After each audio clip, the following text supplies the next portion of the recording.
Bismillahirrahmanirrahim.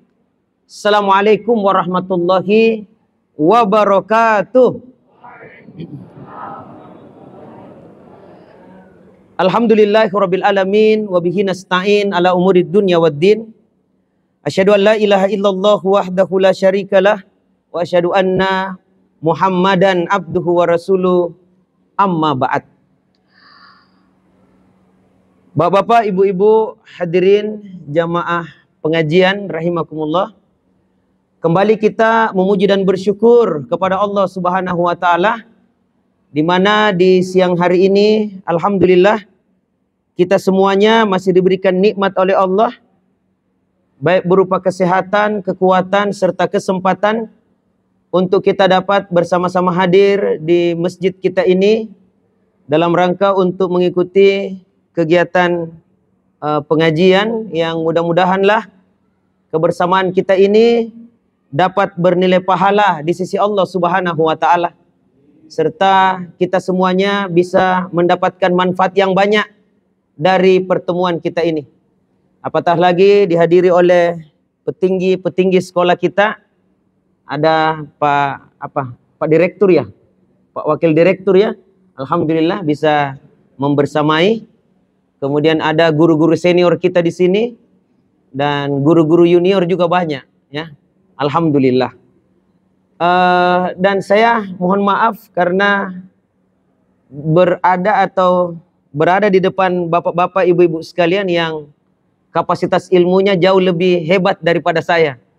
Cuma inilah kami diminta untuk menyampaikan materi. Jadi ya kita saling nasihat menasihatilah. Bapak Ibu hadirin yang sangat berbahagia, suatu ketika saya bertanya kepada siswa saya, apa tugasnya siswa? Apa tugasnya murid? Maka serentak mereka menjawab, belajar. Saya tanya guru-guru, apa tugasnya guru? Apa? Mengajar. Betul, mengajar. Itu jawaban normal. Jawaban yang hampir semua guru menjawab seperti itu. Tugas guru adalah mengajar. Tapi rupanya saya mendapatkan jawaban yang lain, yang justru menantang kita. Apa jawaban itu pada saat ditanya, apa tugas seorang guru? Maka dia jawab adalah, tugas seorang guru adalah belajar dan terus belajar. Karena hanya orang yang belajarlah yang diberikan kesempatan untuk mengajar. Nah itulah jamaah sekalian. Jadi tugas kita adalah belajar dan terus belajar. Karena hanya orang yang belajarlah yang berhak untuk mengajar. Maka matinya seorang guru adalah bukan pada saat dicabut nyawanya. Tapi matinya seorang guru adalah pada saat dia sudah berhenti belajar. Saya lihat teman-teman di Atira ini terus belajar. Walaupun mungkin ilmunya sudah mumpuni, sudah senior, tetapi tetap terus belajar. Dan belajar inilah yang menyebabkan kita terus bertumbuh jamaah sekalian. Sehingga mampu untuk menghantarkan anak-anak kita, mampu untuk mencerdaskan kehidupan bangsa, mampu untuk melahirkan generasi-generasi terbaik di masa yang akan datang. Bapak Ibu hadirin yang sangat berbahagia, tema pada kesempatan siang hari ini cukup menarik ya, cukup penting, yakni hakikat ikhlas. Dan betul kata moderator tadi atau MC, bahwa ikhlas ini memang sesuatu yang tidak gampang, tidak mudah. Begitu beratnya namanya ikhlas, sehingga harus kita mengatakan ikhlas aja. Begitu beratnya yang namanya ikhlas, sampai-sampai kita katakan apa? Ikhlas aja. Ya. Jangan mau khawatir, ikhlas aja. Ya, nah itu yang biasa terlontar jamaah sekalian. Nah, di pertemuan yang saya tidak tahu berapa bulan yang lalu, saya sempat di sini juga. Cuma modelnya tidak begini, ya. Di situ kita menyebutkan bahwa seorang guru itu harus profesional. Dan profesional dalam Islam itu dikenal dengan satu istilah yang cukup penting yang disebut dengan nama itqan. Itkon itu bahasa mudahnya adalah profesional, menguasai bidangnya. Siswa kita kalau ngaji ditanya sudah berapa juz nak? 2 juz. Langsung kita tanya, mungkin ji. Mungkin ji. Orang yang itkan namanya mungkin. Artinya kau kuasai ji nak. Kau betul-betul menghafal ji. Atau hanya sekedar hafal sambil lalu. Harus kita itkan di dalam setiap tugas dan tanggung jawab kita. Dan itqan ini ada 2 unsur yang ada di dalamnya. Yang pertama adalah ikhlas dan yang kedua adalah ihsan. Jadi rukun dalam Islam itu ada 3 Bapak Ibu sekalian. Ada rukun Islam, rukun iman, dan rukun ihsan. Maka orang yang profesional dalam Islam 2 tadi itu, ikhlas dan ihsan. Ikhlas maksudnya dia bekerja, dia beraktivitas, atau dia beramal, atau dia melakukan sesuatu yang dia tuju adalah semata-mata untuk menggapai ridha Allah Subhanahu wa taala. Semata-mata dia kerja, dia usaha, atau dia ibadah, atau apa saja yang dia lakoni itu semata-mata karena Allah, untuk menggapai ridha Allah Subhanahu wa taala. Itulah orang yang ikhlas. Apakah cukup sampai di sini keikhlasan? Keikhlasan ada banyak anunya, ada banyak godaannya. Ada banyak godaan-godaan keikhlasan. Ya, makanya untuk menyempurnakan itqannya butuh yang namanya ihsan. Ada 2 dari rukun ihsan ini, kita ambil 1 jamaah sekalian. Kalau kau beribadah kepada Allah, yakinlah bahwa Allah Subhanahu wa taala senantiasa melihat apa yang kamu lakukan. Sehingga muncullah yang disebut dengan nama muraqabah, merasa diri diawasi Allah Subhanahu wa taala. Dalam Al-Qur'an di surah Al-Fajr itu jelas sekali ya, di ayat yang ke-14, inna rabbaka labil mirsad. Sesungguhnya Tuhanmu itu maha mengawasi. Maka luar biasa Bapak Ibu sekalian, kalau seorang guru mempunyai 2 ini, ikhlas dalam kerja, ikhlas dalam beraktivitas, dan senantiasa merasa diri diawasi Allah Subhanahu wa taala, maka akan muncullah jamaah sekalian seorang guru yang kerja dengan antusias, kerja dengan semangat yang tinggi. Bahkan pada saat dia kerja, pada saat dia melaksanakan aktivitasnya, profesinya, dia berdedikasi. Jamaah sekalian yang sangat berbahagia, inilah coba untuk kita hubungkan ya, antara ikhlas dengan semangat kerja itu. Dengan semangat untuk melaksanakan tugas atau amanah yang diembankan kepada kita. Apapun lini kita, apapun tugas kita. Jamaah sekalian yang sangat berbahagia.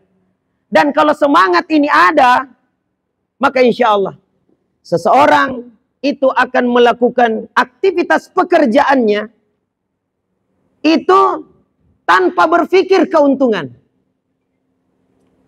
tanpa berpikir finansial yang akan dihasilkan. Walaupun itu memang juga tujuan dia kerja untuk dapat salary, untuk dapat uang. Dan ini faktor finansial yang paling banyak yang menggerakkan orang. Ya. Untuk apa kau kerja? Ya untuk dapat gaji, Ustaz. Masa dapat syukran? Habis bulan langsung bendahara bilang, "Syukran Ustaz deh. Sudah makin berhasilnya ya, mengajar 1 bulan. Mudah-mudahan Allah membalas dengan pahala yang berlipat ganda." Pulang makin dengan gaji syukran. Ikhlas pulang. Bulan depan tidak datang nih. Ya. Memang kita butuh finansial. Untuk apa? Untuk kebutuhan kita. Karena kita butuh makan, minum, pakaian, dan untuk kebutuhan-kebutuhan yang lain. Kalau dia masih jomblo, maka dia kerja itu untuk membahagiakan orang tuanya. Kan begitu ya? Jadi selain untuk dirinya, dia juga share untuk orang tuanya. Anak berbakti betul ini. Ya. Dan kalau dia sudah mau menikah, maka dia kumpul-kumpulkan salary-nya itu. Ya, honornya itu dia kumpul-kumpul. Kalau awalnya mungkin 70% itu untuk baju distro dan lain sebagainya, termasuk sepatu futsal. Ya. Maka pada saat dia mau menikah, maka dia tahan-tahan dirinya, emosinya.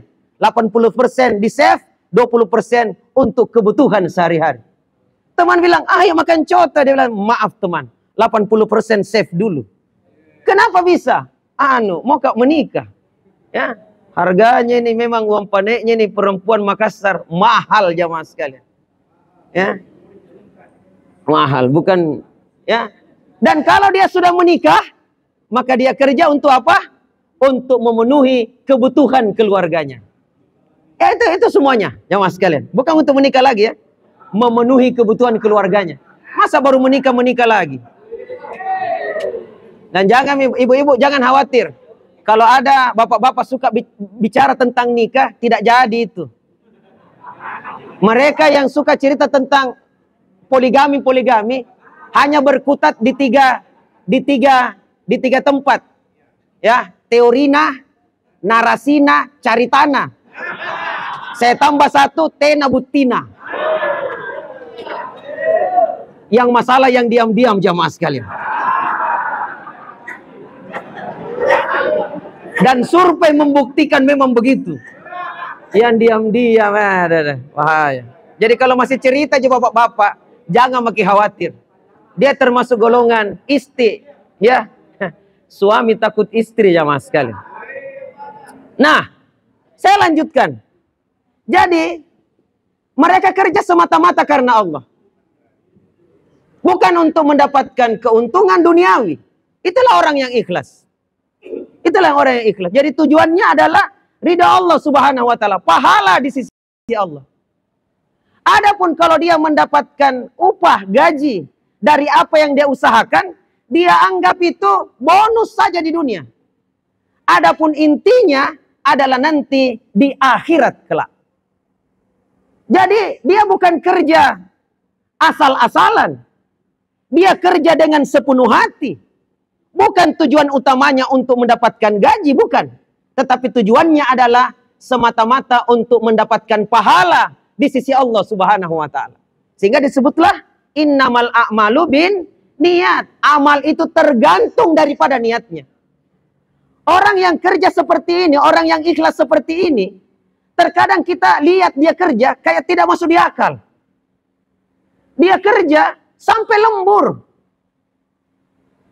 Dan pihak kantor mengatakan, tidak ada itu anunya, tambahan gajinya lembur. Dia bilang, tidak apa-apa Pak.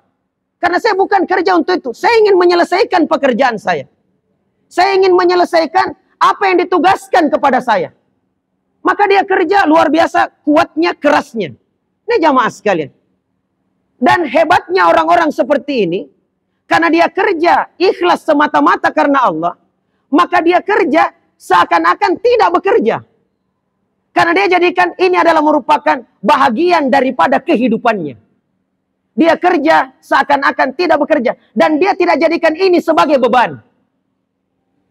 Mau ambil contoh. Banyak sekali guru-guru seperti ini. Ikhlas, Masya Allah. Saya akui guru-guru semacam ini. Contohnya.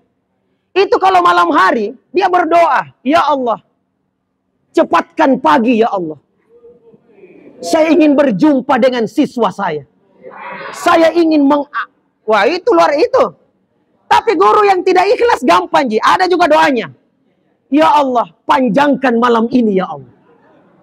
Karena besok kelas yang saya hadapi ya Allah, ya Allah. Kelas yang di dalamnya ada Fir'aun, Namrus dan bala tentaranya ya Allah.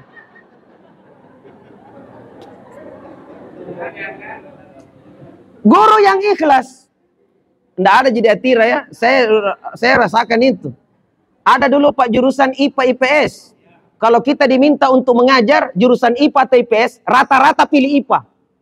Rata-rata pilih IPA. Kenapa kau pilih IPA? Dia bilang apa? Semangat belajar Pak Askar. Anak-anaknya cerdas.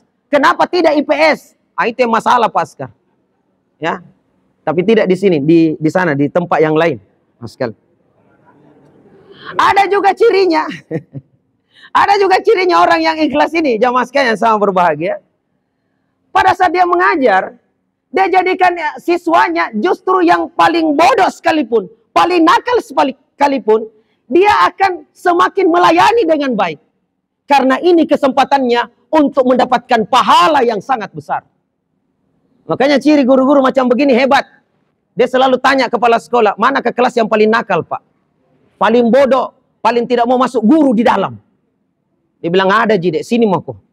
Ya, pas masuk, wah, luar biasa nakalnya anak-anak sekalian.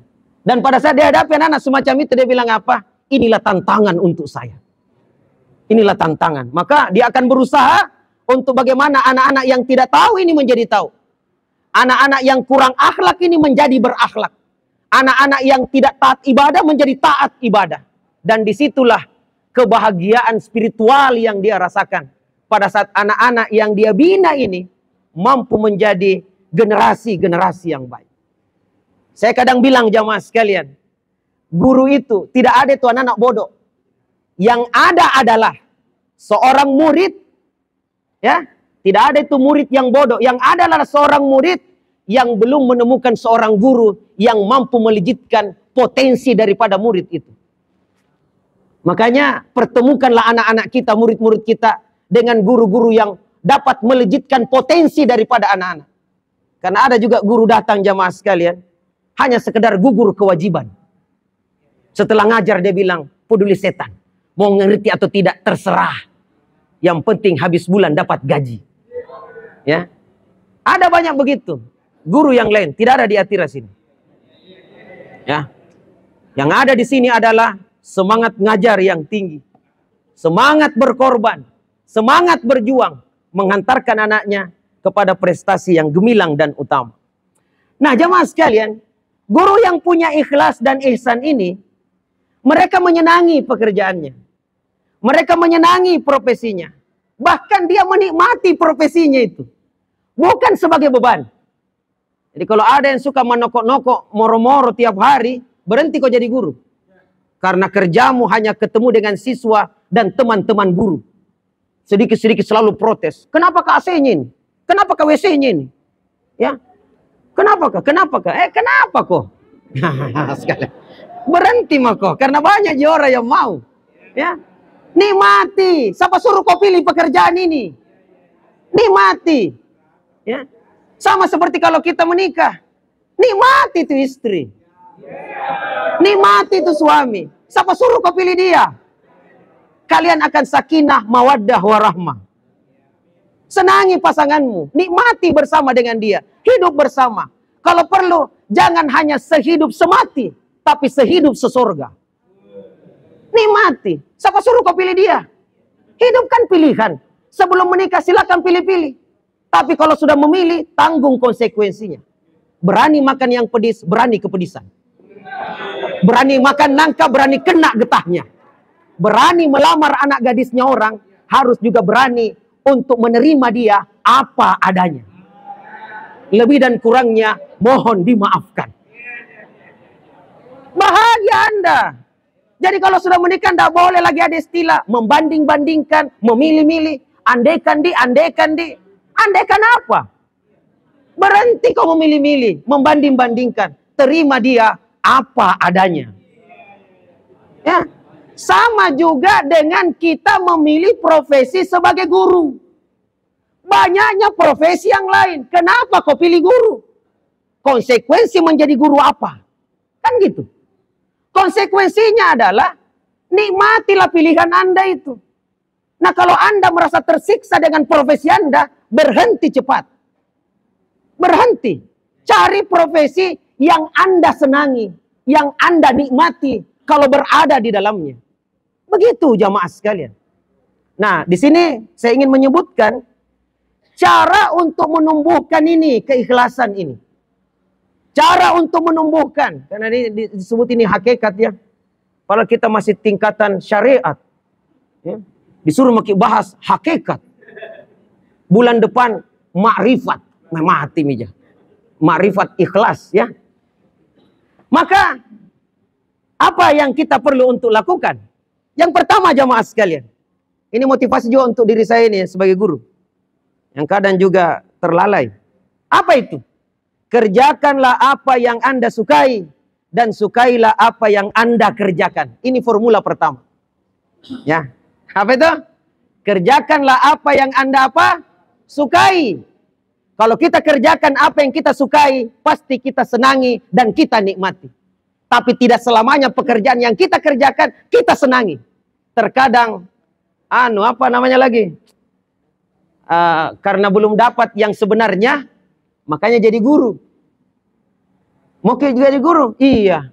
Kenapa jadi guru? Supaya kelihatan tidak menganggur. Tapi di sini kecil gajinya, Dek. Biar tidak digaji, Pak. Yang penting ada aktivitasku. Ini ngasih ini cerita mati jamaah sekalian. Ya, 1 bulan sedikit gajinya baru moro-moro. Sambil mengatakan dengan temannya, lebih tinggi gajinya itu tukang di rumahku daripada guru. Sehingga ketua yayasan mengatakan, jadi makin tukang Pak, jangan jadi guru. Ya.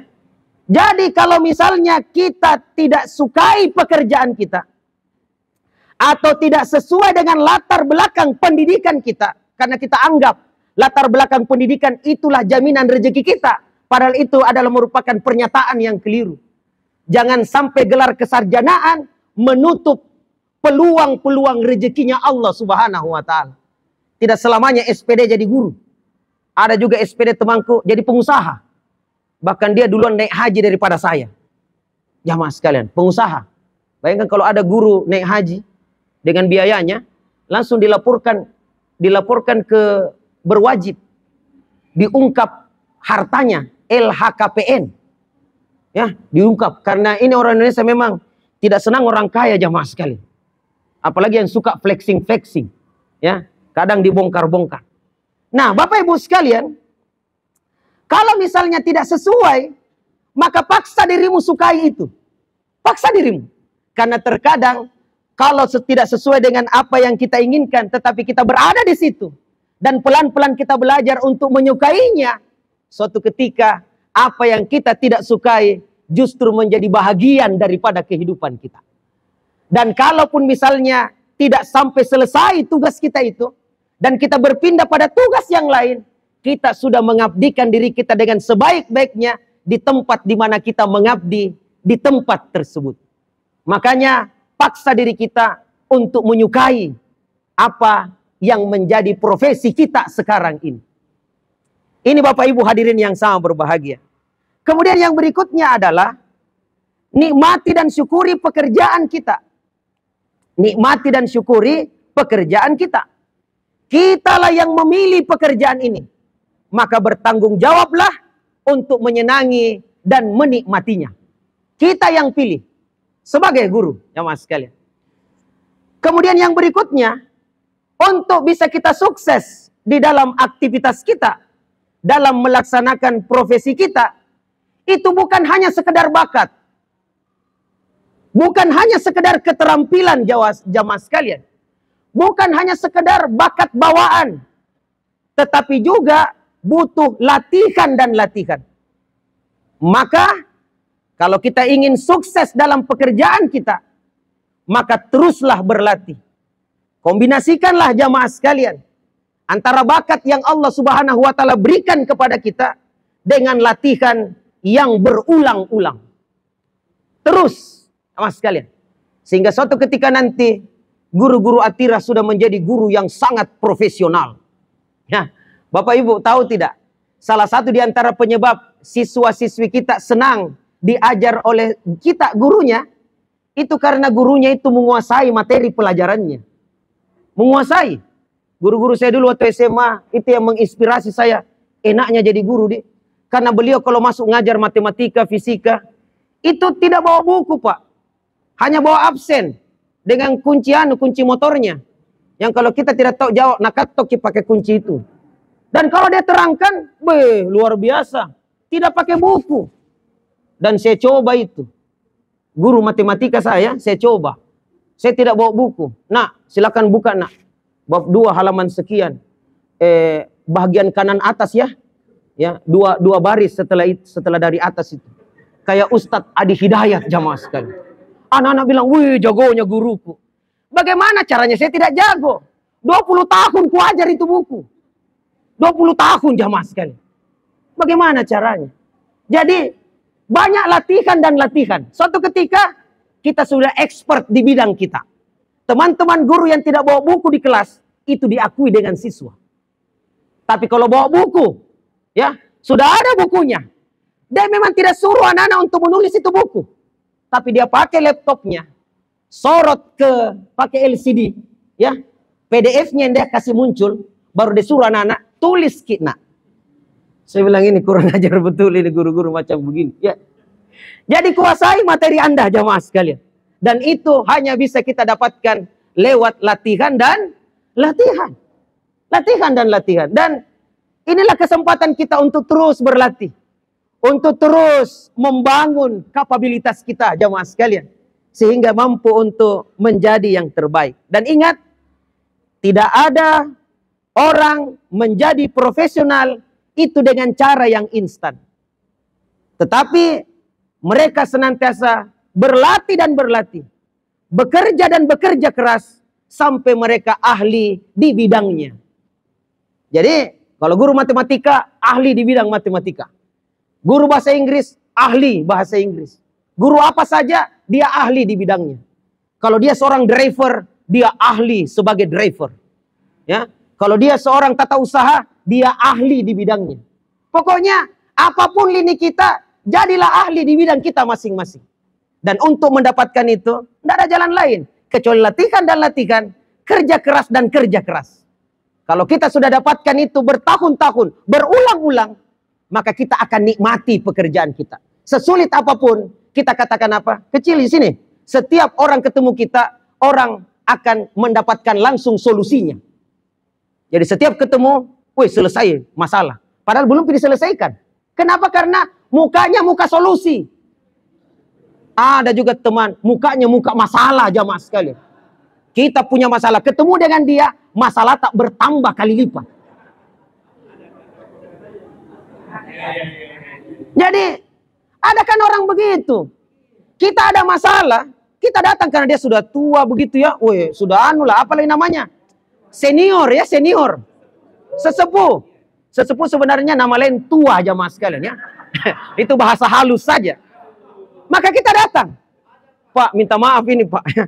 Minta maaf Pak. Sambil kita urut-urut kita punya kaki. Minta maaf Pak. Saya punya masalah ini. Apa masalahmu Dek? Begini Pak. Saya masalahku ini. Wih, Dek. Saya juga sama dengan kau Dek. Bahkan lebih susah saya daripada kau Dek. Kita yang datang minta solusi bilang apa? Menyesal saya ketemu dengan dia. Mestinya saya dapat solusi, tapi saya dapat masalahnya lagi dia. Itu jamaah sekali. Jadi, profesional lah. Jadilah sumber solusi. Setiap Anda masuk ke kelas, anak-anak langsung mengatakan, Alhamdulillah, datang lagi guru hebat kita. Guru solusi. Bukan membuat susah anak-anak. Karena ada juga guru begitu, bikin susah anak-anak.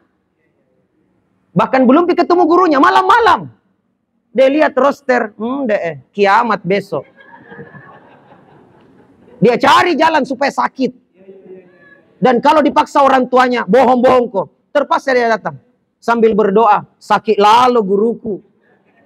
Dan kalau sakit gurunya, mati lalu kok. Ya na'udzubillahi min zalik. Ya, kenapa? Karena guru ini bikin susah. Tahu guru yang hebat? Guru yang kedatangannya sangat-sangat ditunggu anak-anak. Bukan hanya ditunggu. Kalau dia datang, anak-anak bergembira. Hore! Guru andalan datang. Dan kalau dia tidak ada, anak-anak bersedih dalam satu hari itu. Dan dia WA gurunya, di mana Pak? Kenapa kita datang hari ini? Tidak ada semangat kami belajar Pak selama 8 jam. Karena tidak bertemu dengan Bapak.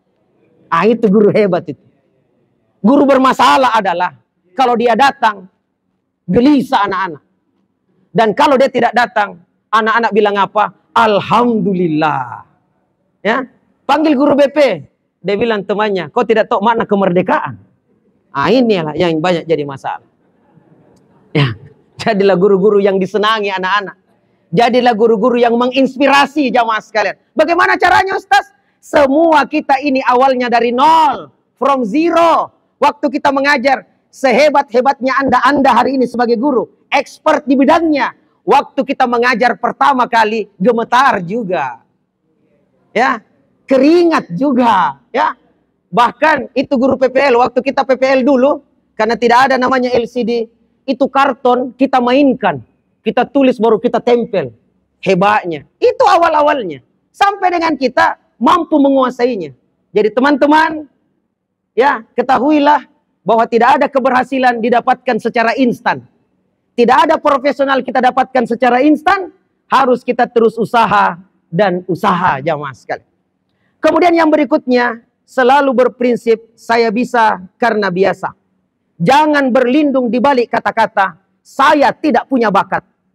Saya tidak punya pengalaman. Ini sudah nasib saya. Takdir memang kejam. Tidak boleh, jamaah sekalian. Yang ada adalah saya mampu, saya bisa karena saya membiasakan diri saya. Jamaah sekalian yang sama berbahagia. Kemudian cintailah setiap pekerjaan Anda. Nikmatilah, fun and enjoy, bersenang-senanglah. Dan jangan jadikan pekerjaan itu sebagai beban. Ini kalau ada dalam diri kita, Bapak Ibu sekalian. Dan kita barengkan itu semuanya dengan semangat untuk menggapai ridha Allah. Semangat untuk mendapatkan pahala yang sangat besar. Maka aktivitas kita itulah yang akan bernilai ibadah yang sangat besar. Dan hati-hati ya, luruskan niat kita, jamaah sekalian. Allah Subhanahu wa taala berfirman, "Qul hal nunabbi'ukum bil akhsarina a'mala allazina dhalla sa'yuhum fil hayatid dunya wa hum yahsabuna annahum yuhsinuna sun'a." Teman-teman yang biasa baca surah Al-Kahfi, ya, ayat 103 sampai ayat 104, inilah ayatnya. Apa artinya? Katakanlah, maukah aku sampaikan kepada kalian orang yang paling merugi perbuatannya? Yaitu orang-orang yang telah sia-sia perbuatannya di dunia, sementara mereka menyangka bahwasanya mereka telah berbuat sebaik-baiknya. Inilah orang yang merugi amalnya. Siapa itu? Salah satu di antara orang ini adalah orang yang tidak ikhlas dalam ibadah. Tidak ikhlas dalam kerja. Hati-hati jamaah sekalian, ketidakikhlasan inilah yang menyebabkan pahala kita bukan hanya berkurang, bahkan tidak ada. Dan begitu banyak aktivitas keseharian kita, kita tidak mendapatkan apa-apa dari aktivitas kita itu. Kecuali capek saja, tidak dapat pahala. Karena di dalamnya kita tidak tanamkan niat yang ikhlas semata-mata karena Allah. Ada orang makan dapat pahala, ada orang makan tidak dapat pahala. Ada orang mengajar dapat pahala, ada orang yang mengajar tapi tidak dapat pahala.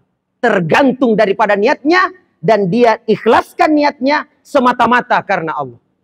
Dalam ayat Allah berfirman, diberikan contoh kepada kita, amalan yang tidak mendapatkan pahala disebabkan karena tidak adanya keikhlasan di dalamnya. Allah Subhanahu wa taala berfirman, "Ya ayyuhallazina amanu la tubtilu sadaqatikum bil manni wal adza kallazi yunfiqu malahu ria'an nas." Wahai orang-orang yang beriman, jangan kalian hapuskan pahala sedekah kalian dengan sering menyebut-nyebutnya dan menyakiti perasaan si penerima seperti orang yang riak kepada manusia. Cukuplah doa iftitah kita yang menguatkan keikhlasan kita. Ayo, inna sholati, ayolah apa lagi? Wa nusuki, wa mahyaya, wa mamati lillahi rabbil alamin. Sesungguhnya salatku, ibadahku, hidupku, matiku, hanya kuserahkan kepadamu ya Allah. Inilah ungkapan keikhlasan kita. Inilah ungkapan niat kita. Cuma sayang, biasanya di doa iftitah ji. Tapi setelah itu, sudah hilanglah keikhlasan kita itu. Bapak Ibu hadirin yang sangat berbahagia. Nah, di sini saya ingin menyebutkan, ada dua hal sebenarnya. Kalau ikhlas ini ada dalam diri kita. Yang pertama adalah, akan muncul yang namanya integritas. Dan yang kedua, akan ada dalam diri kita semangat untuk berdedikasi. Nah, dua hal ini yang saya coba sampaikan di hadapan Bapak Ibu sekalian. Yang pertama adalah integritas. Apa itu integritas? Artinya konsistensi kita melaksanakan atau konsistensi tindakan seseorang dengan nilai-nilai, metode-metode, langkah-langkah, harapan-harapan, dan hasil yang mereka pegang teguh. Bisa kita sederhanakan, integritas adalah bagaimana kita menjalankan tugas amanah tanggung jawab kita sesuai dengan aturan yang ada. Ini jamaah sekalian. Sehingga metode, langkah, ya, harapan kita sesuai dengan apa yang kita inginkan bersama. Itulah integritas jamaah sekalian. Dan orang yang punya integritas ini, lawan integritas itu adalah kemunafikan. Lawan integritas adalah kemunafikan. Dan seorang muslim pada saat mereka bekerja, itu penuh dengan integritas. Kenapa penuh integritas? Karena dia juga merasa diri diawasi Allah subhanahu wa ta'ala. Tahu orang yang munafik jamaah sekalian, di depan pimpinan rajinnya luar biasa. Kalau tidak ada pimpinan, tidak kerja dia di situ. Selalu kalau ada pimpinan baru, ini sistem yang tidak baik. Sistem yang bagus adalah ada pimpinan atau tidak ada pimpinan, kita kerja sesuai dengan tupoksi kita masing-masing. Kenapa? Karena ini amanah, tanggung jawab. Bukan hanya saya harus hadirkan di hadapan pimpinan, tetapi saya juga harus mempertanggungjawabkannya di hadapan Allah subhanahu wa ta'ala. Inilah guru-guru yang hebat. Jamaah sekalian yang sama berbahagia. Ya, apa hasil daripada integritas seorang pendidik ini? Akan muncul yang namanya amanah. Dia amanah dalam kerjanya. Amanah, tahu amanah? Amanah itu diambil dari kata al-amnu. Sesuatu yang menyebabkan perasaan aman. Itulah amanah. Jadi seorang yang punya sifat amanah, manakala seseorang memberikan amanah atau tanggung jawab kepada seseorang, dan orang itu merasa tenang atas amanah yang dia berikan kepada orang itu. Itulah amanah. Makanya Rasulullah dikenal sebagai Al-Amin. Apa itu Al-Amin? Orang yang dapat dipercaya. Kenapa? Karena beliau amanah. Bisa memberikan rasa aman. Ada istilah, kalau Rasulullah itu, kalau Muhammad itu yang ambil uangmu, amam itu. Tidak akan hilang itu, aman mi. Makanya mereka suka menyimpan harta benda mereka, barang-barang mereka kepada Muhammad Rasulullah ini. Sehingga semenjak sebelum beliau diangkat menjadi Nabi dan Rasul, beliau sudah dikenal sebagai Al-Amin, orang yang dapat dipercaya. Sampai hari ini tidak ada lagi orang bergerak Al-Amin, kecuali namanya saja, Pak Amin, De Amin, Bu Amin. Ya, sekali-sekali Kak Amin jamaah sekalian.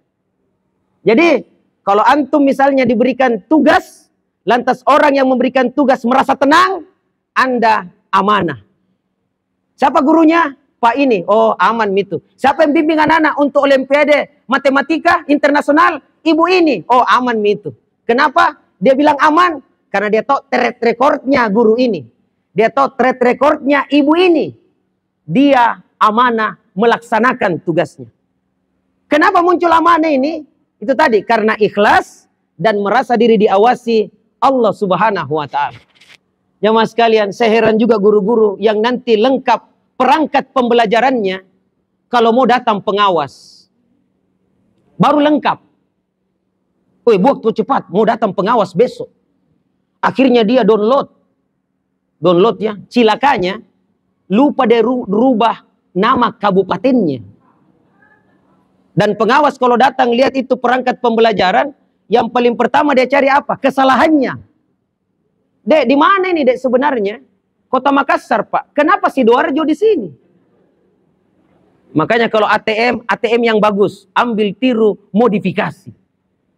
Nah, ini jamaah sekalian. Amanah. Yang kedua apa? Jujur. Jujur dalam melaksanakan tugas. Jujur jamaah sekalian. Tidak kucing-kucingan. Melaksanakan tugas dengan baik, dengan kejujuran. Rasulullah mengatakan, inna sidqa yahdi ilal bir, wa innal birra yahdi ilal jannah. Sesungguhnya kejujuran itu akan membawa pelaku kejujuran itu kepada kebaikan yang banyak. Dan kebaikan yang banyak itulah yang akan menghantarkannya masuk ke dalam surga. Jadilah guru-guru yang jujur jamaah sekalian. Jujur dalam memberikan tugas anak-anak. Bukan untuk menyiksa anak-anak, tapi memang tujuannya adalah bagaimana anak-anak bisa paham dari materi yang kita sampaikan kepadanya. Karena ada juga guru balas dendam. Nih jamaah sekalian, jujur dalam memberikan nilai. Jujur, bukan karena seringnya datang orang tuanya kasih apa-apa dengan kita. Setinggi tuh nilainya. Kenapa? Hampir tiap hari dia bawa nasi ani nih, makan siang. Jangan jamaah sekali. Jujur, ya. Dan seorang guru harus jujur juga. Jangan bohong.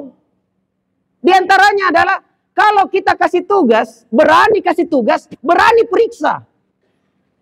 Siapa suruh kau kasih tugas? Ini yang menyebabkan banyak anak-anak tidak mau kerja tugas.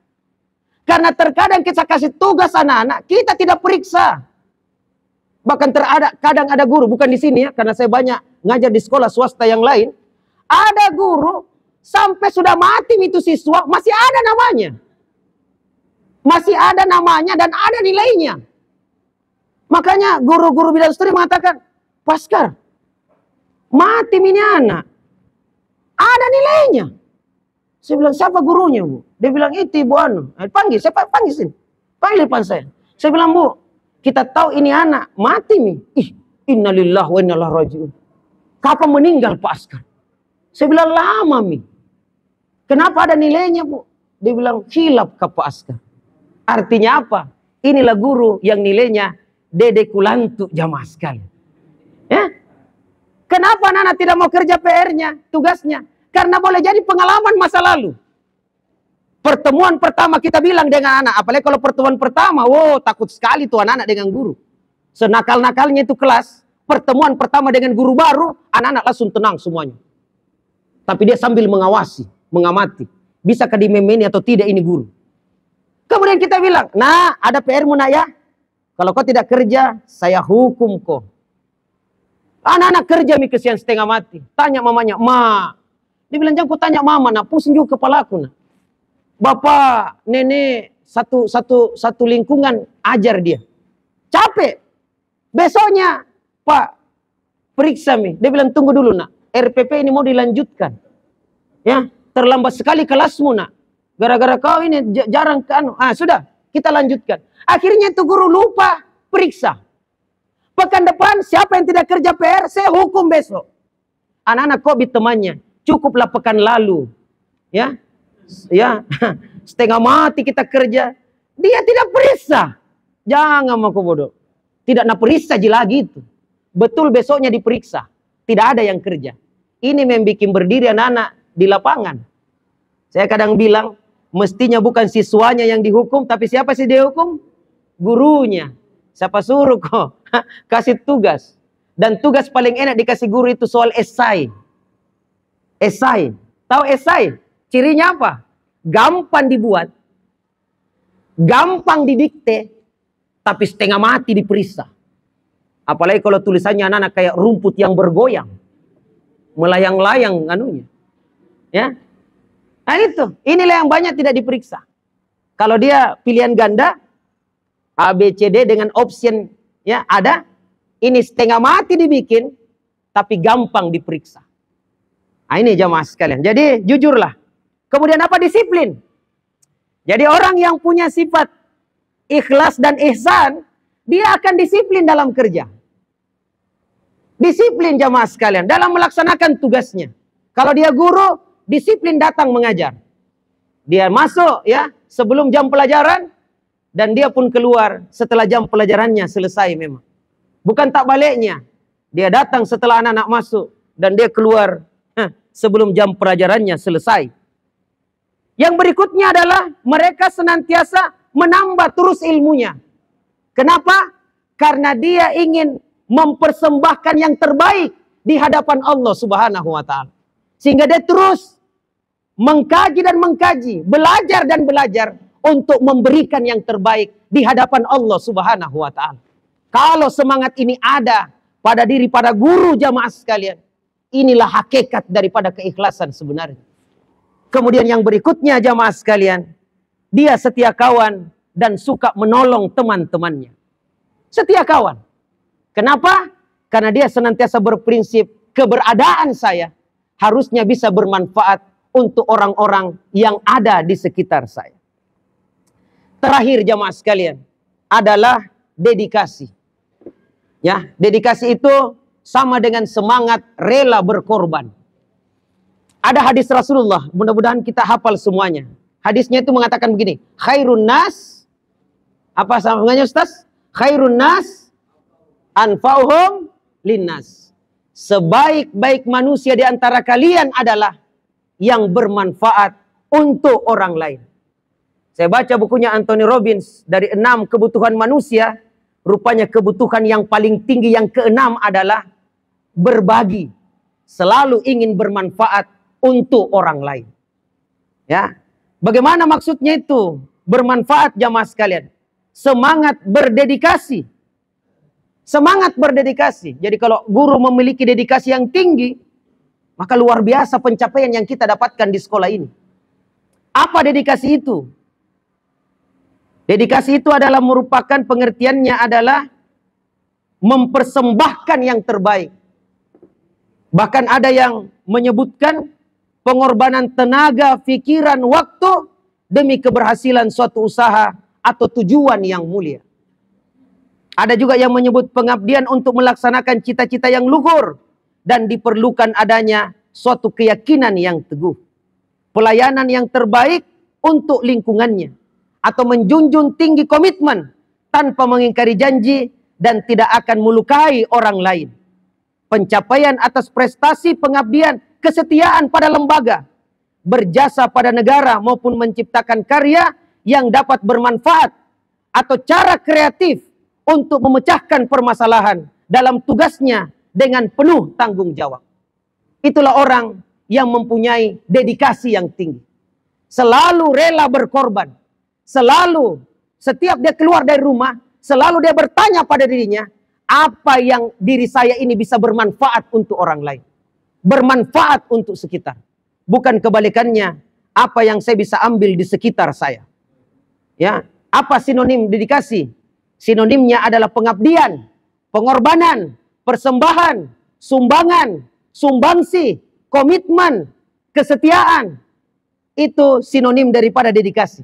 Pengabdian, di sana ada pengabdian, dalam pengabdian ada pengorbanan, dalam pengorbanan kenapa dia berkorban? Karena dia ingin memberikan persembahan yang terbaik. Kenapa dia ingin memberikan persembahan yang dan bagaimana caranya? Dia inginkan dirinya ada sumbangsih di dalamnya.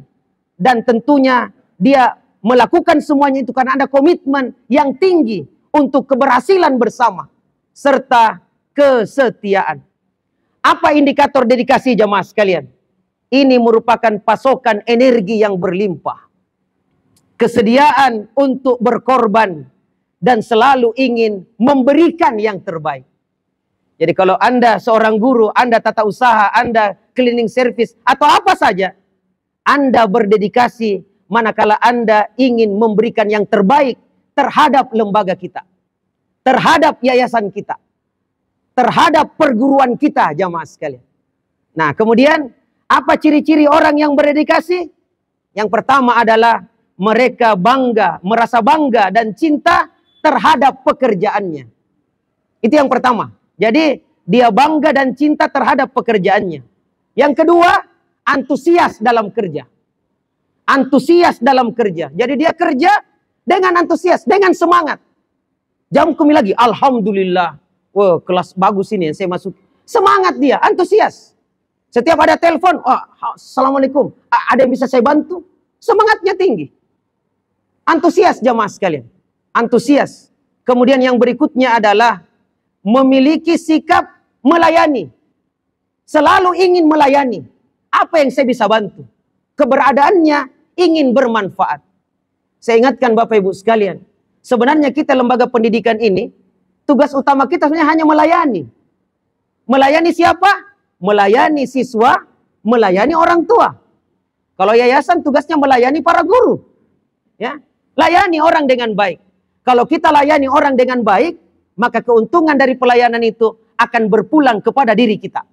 Sama contoh kalau kita baca ayat ya, bersyukur. Wa may yashkur fa innama yashkuru li nafsi. Siapa yang bersyukur, maka sebenarnya kesyukuran itu adalah untuk dirinya. Sama persis dengan melayani. Kalau kita seberapa besar Anda melayani orang lain, maka sebesar itu pula lah balikan daripada pelayanan kita itu. Makanya di sekolah, layani orang. Kalau kita guru, layani siswa. Kalau kita yayasan, layani guru. Kalau kita cleaning service, layani ya lembaga kita, layani. Jadilah pelayan. Jamaah sekalian yang sama berbahagia. Ya. Jadi itu. Kemudian apa lagi? Menyelesaikan pekerjaan sebelum deadline.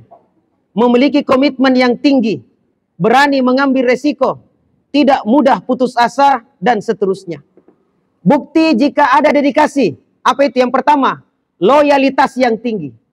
Loyal. Yang kedua, menjalankan SOP dengan baik dan benar. Standar operasional prosedur dengan baik dan benar. Yang ketiga, menjalankan semua tugas dengan tanggung jawab dan benar dalam melaksanakannya.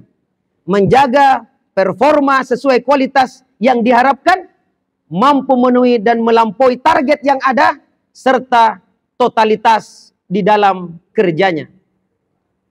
Ini jamaah sekalian yang sama berbahagia, hal-hal yang penting untuk saya sampaikan ya di kesempatan siang hari ini. Mudah-mudahan ada manfaatnya dan mudah-mudahan Allah Subhanahu wa taala memudahkan kita semuanya di dalam kebaikan. Saya ambil kesimpulan jamaah sekalian, marilah kita kerja dengan ikhlas, dengan sepenuh hati, semata-mata mengharapkan pahala di sisi Allah Subhanahu wa taala. Kalau ada semangat ini, maka insya Allah ada nilai juang yang tinggi pada diri kita untuk mencerdaskan anak-anak bangsa. Kalaupun ada gaji salary yang kita dapatkan, walhamdulillah, itu bonus di dunia, dan kita ingin mendapatkan yang tertinggi dan terbaik nanti di dalam syurganya kelak. Dan ketahuilah Bapak Ibu sekalian, kata Rasulullah, iza matal insan, jika meninggal manusia, maka akan terputuslah amalnya dengan dunia kecuali 3. Yang pertama sedekah jariah, yang kedua ilmu yang bermanfaat, dan yang ketiga adalah anak soleh yang senantiasa mendoakan kedua orang tuanya. Guru mendapatkan 3 keutamaan ini. Ilmu yang kita punyai, kita sedekahkan, kita infakkan menjadi sedekah jariah. Ilmu yang kita miliki, kita amalkan dan kita ajarkan, mendapatkan pahala yang terus-menerus mengalir. Dan yang ketiga adalah, walaupun kita tidak punya anak secara biologis, anak-anak ideologis kita itu ada di sekitar kita.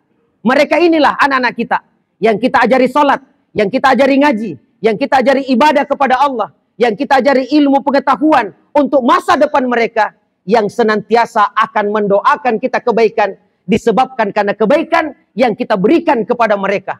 Dan hebatnya lagi, kalau anak ini sholat dapat pahala, gurunya juga dapat pahala. Anak ini mengaji dapat pahala, gurunya juga dapat pahala. Bahkan sudah meninggal dunia, berkalang dengan tanah, pahala terus mengalir kepada kita. Tapi semuanya itu kita dapatkan dengan syarat ikhlas semata-mata karena Allah Subhanahu wa taala. Maka semuanya akan kita dapatkan di dunia hasanah wa fil akhirati hasanah wa qina azabannar. Hadanallahu wa iyyakum. Assalamualaikum warahmatullahi wabarakatuh.